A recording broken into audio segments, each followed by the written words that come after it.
Thank you and welcome to Frontier Opening Bell Thursday, the 30th of the month of July. Of course, we're effectively wrapping up the month, as it were. A number of public holidays in a number of countries within the sub-Saharan Africa. The Egyptian folks are off for about 5 days because of this Muslim holiday. And Ali Khan Sacho, the CEO and founder at Rich Frontiers Management, thank you very much for hanging in here with us on this day.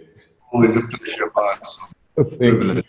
Great. The equities market across the continent yesterday weren't much of a green shoot, but again, we managed what we had on the table. South Africa came in 0.39%. Kenya did 0.24%. The Egyptian finished off 0.29%. The last trading day of the week. The Ivorian market was flat 127.7%. And Nigerian market about 0.2%. Again, pricing in some of the earnings that are coming through for the second quarter and the first half of the year. In East Africa, the biggest story this morning coming from the change of leadership at Safaricom, the largest telco giant east of the continent, one of the largest on the continent, as well as East African Breweries full year 2020 ended June, profit down 36%. No dividend will be paid. A couple of heartbreaks there.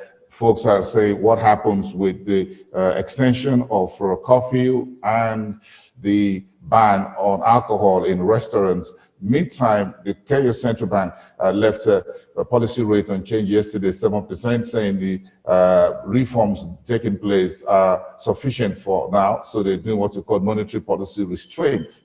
Uganda shillings firm on low demand from energy sector. Let's weigh in on some of the corporate news here, Ali. So I'll take it from the Central Bank of Kenya's monetary policy decision to leave rates unchanged. We spoke about that the day before. I was expecting an unchanged decision. They've done actually an incredible job in crushing rates in the short end, and now they're selling longer maturity, longer tenor bonds, and they've created this very steep yield curve, which is making it attractive primarily for our local banks who are flush with cash, not lending out to the private sector because there isn't any demand. So that is first the overall picture. What they did announce with that accompanying statement was that 844 billion shillings out of a total of 2.1 trillion, so pretty chunky, nearly 40%, has been restructured by the banks. And this really is something that we should keep in mind because, you know, I think most economists were predicting a V-shaped recovery and that the banks would see a rapid improvement. And I think we've now got to talk of an L. And in that context, it's going to have ramifications for bank balance sheets and so forth. And just keep that in mind. The big news here was really the release of East African Breweries' full year results. East African Breweries is majority owned by Diageo PLC. And is our major alcoholic drinks business in Kenya, Uganda, and Tanzania. So it's giving us very deep insights into the state of the economy and the consumer. Revenue, full year revenue was down 9.23%. Earnings per share was slammed down 53.962%. First half earnings, they were doing pretty well. They were up 10%. The second half down 29%. So you get a sense of what the curfew that you were speaking about earlier and the fact that we've now had this new, more draconian introduction of no alcoholic sales at restaurants and bars.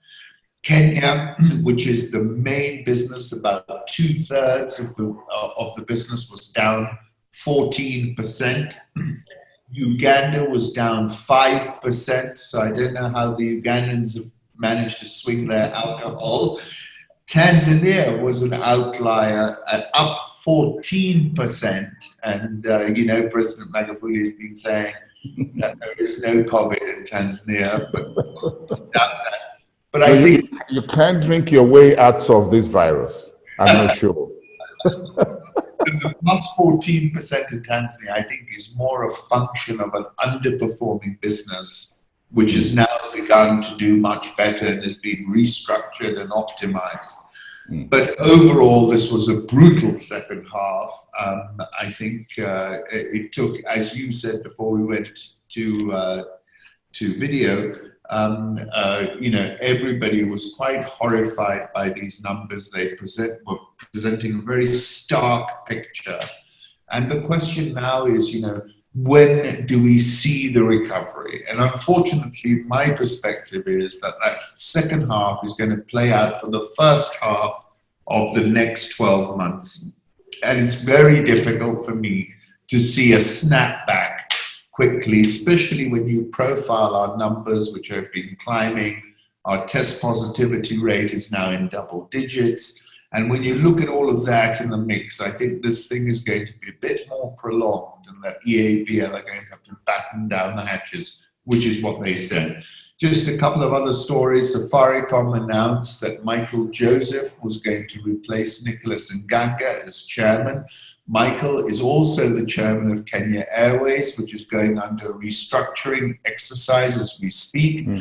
He was previously the chief executive officer of Safaricom prior to the very iconic Bob Collymore, who then replaced him. And then Michael was brought back on the unfortunate demise when Bob Collymore passed away.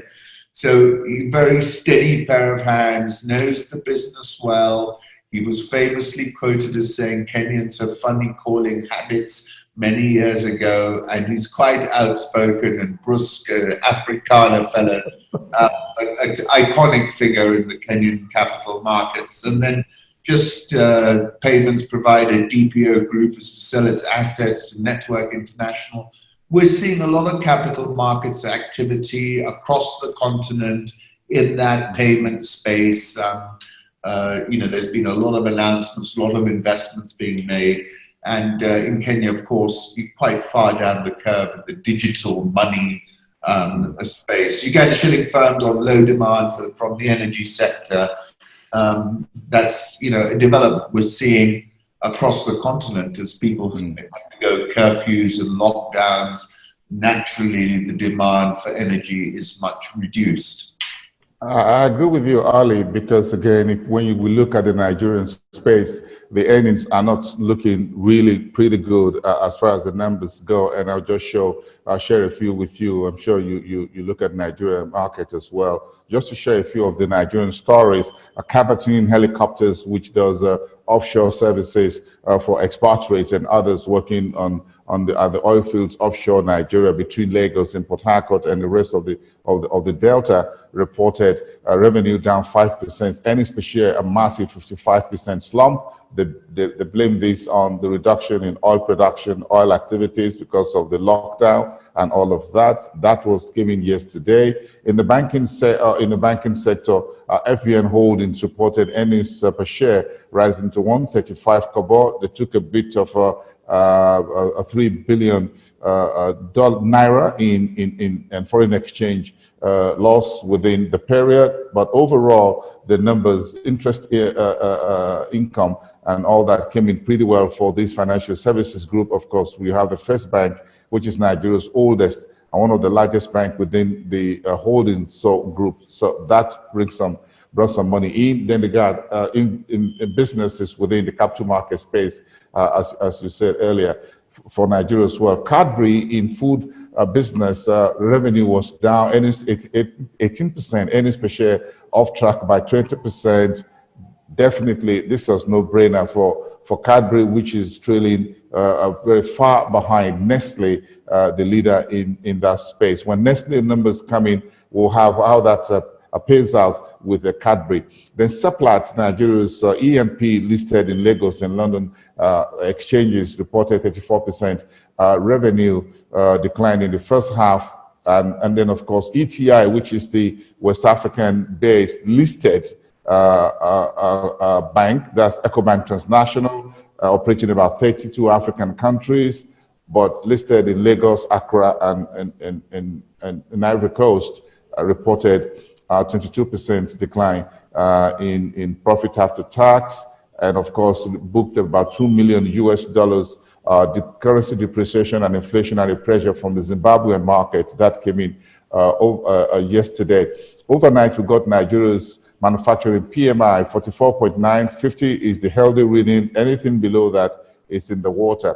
So that's a bit of the Nigeria's story. But again, on the fiscal side, on the broader economy side, Ali was Nigeria's deciding to pay a bit of some of the money that was the counterpart funding for energy deal with Siemens of Germany, which was signed about last year by President Buhari. Now Nigeria has put some of the money on the table to get that project up and running. Folks have been asking questions, when will the counterpart funding comes in and when will they hit the ground running to get one of Nigeria's biggest power projects up and running. But let's go to Southern Africa, where again, yesterday's FOMC Fed decision was a big story to watch for everyone in terms of do nothing by the FOMC, but a very dovish and sub-dovish statement by Jerome Powell. South Africa's consumer inflation up 2.2% year on year, not significantly higher. Private sector credit 5.64% upside year on year in June. Sasol is selling 16 of its oxygen production units to Air Liquide. That's a French company, I guess that. Then Standard Bank warning 50% drop in first half revenue. That's the biggest story for me below the belt. Then Namibia says he wants about $270 million from the IMF to fight coronavirus. Let's start from Standard Bank profit warning, Ali. So yes, I mean, I saw that announcement this morning. They're talking about a 50% profit drop. And this gives us a good reflection because Standard Bank is the most expansive of South African banks. It's in Nigeria, it's in Kenya, Uganda. So it's giving us a very good insight into the ground underfoot across the entire continent. And frankly, you know, they have a good habit of telling it to you straight. And they're talking about a 30 to 50% profit drop, which actually would have been worse, but for the sale of a business that they had in Latin America to ICBC. So like I was saying, you're looking at huge amounts of restructuring in these balance sheets, in the loan books, and Standard Bank basically giving us a deep insight into the very difficult conditions for banks operating currently in sub-Saharan Africa. I mean, you know, this is the first recession in 25 years across the continent, although Nigeria and South Africa have been in the slow growth mode, but nevertheless, this is reflecting what the true picture is. I think we're going to see a very severe negative contraction this year. Obviously, everyone's been saying that. I saw that McKinsey was talking about -5 to -9 percentage points. I think we're going to be around -9, frankly. And therefore, this is going to be a very tough year for banks. People should forget about dividends, and really it'll be a story of trying to rebuild the balance sheet as much as they can. What was interesting, you were talking about the FOMC yesterday, which when I read the accompanying statement last night, what was interesting was two things caught my attention. One was the admission that really it is the virus which it needs to be resolved before the economic downturn can be resolved. And I think sometimes people forget that. You can keep throwing money at it, but until you've got some kind of solution to the virus, that money is not as useful as you might think it is. And what the other point I wanted to make, you know, everyone's talking about a very, very weak dollar. You know, the euro has jumped to a 2-year high, sterling is tapping on 130. But really, the weak dollar has been against the G7 currencies. The dollar has remained strong against emerging market currencies. And give you an example, the rand, which had been strengthening and around the 1735-40 level has been softening again, is at 1765, 1770, and I think might have topped out in terms of that recent rally. Private sector credit, this is data I'm finding surprising. Kenya also had growth of around 7%. South Africa 5.64%. I don't know where this growth is coming. I mean, I wish I knew. It seems like a miraculous number, but it shows there's some of it. Namibia wanting 247 million IMF money. IMF has become Santa Claus or the tooth fairy. I don't know which one. They're dishing out cash like nobody's business, but they're being very, very helpful at the moment, obviously. And Namibia wants a piece of that COVID rapid facility action, and I'm sure they'll get it. They have not been hit as hard as some other African countries, but obviously they're taking the precautionary route at this point in time.